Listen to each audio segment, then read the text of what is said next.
শুধু শুধু ফল খেতে ভালো লাগে না, তাই হঠাৎ ভাবলাম একটা জিনিস বানানো যাক। তো কি বানালাম সেটাই আজকে আপনাদের সাথে এই ভিডিওতে শেয়ার করব। সো হ্যালো এভরিওয়ান, কেমন আছেন আপনারা সবাই? আশা করছি খুব ভালো আছেন আর আমি অনেক ভালো আছি। ঘরে ছিল অনেক পরিমাণের ফল, কিন্তু ফল খেতে ভালো লাগে না, মানে বেশি ভালো লাগে না। আমি মোটামুটি খাই, মাও মোটামুটি খায়, কিন্তু আর কেউ বেশি প্রিয় না। তাই ভাবলাম ফল দিয়ে কিছু একটা বানানো যাক, সবাইকেই খাওয়ানো যাবে।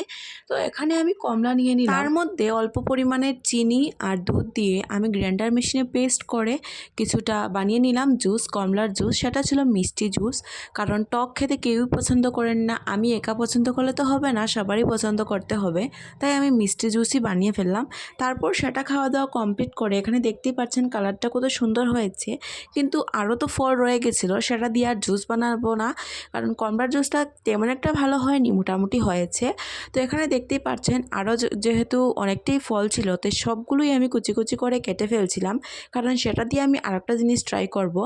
আগে একটা ভিডিওতে আপনাদের সাথে শেয়ার করছিলাম যে এরকম আমি বানিয়েছিলাম, অনেকটা পরিমাণের ফল ছিল ঘরে, তাই ওই দিনের আমার ফল দিয়ে রেসিপিটা খাওয়ার পর সবারই ভালো লেগেছিল। তো ভাবলাম আরও কিছু বানানো যাক, আজকে সবাইকে আবার ট্রাই করানো যাবে। তো এখানে দেখতেই পাচ্ছেন কুচি কুচি করে আমি সবগুলো ফল কেটে ফেলেছিলাম।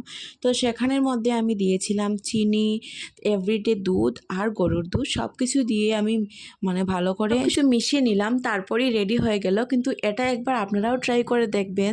ঘরে এত পরিমাণের ফল নষ্ট হওয়া থেকে এরকম কিছু বানিয়ে খেলে আমার মনে হয় অনেকটাই ভালো হয়, কমসে কম ফলগুলো তো আর নষ্ট হবে না। তাই ভাবলাম আজকে এরকম রেসিপি আপনাদের সাথে শেয়ার করি। আগে একটা ভিডিওতেও শেয়ার করছিলাম, কিন্তু সেটা ভালো করে শেয়ার করতে পারিনি, যেহেতু আমি একা একাই ভিডিও বানাই, তাই সব কিছু তুলে ধরাটা আর কি সম্ভব হয় না। আর আজকে আমার কাকাতো ভাই আমাকে ভিডিও করতে হেল্প করছিল, তাই ভাবলাম পুরোটা প্রসেস আপনাদেরকে দেখাই।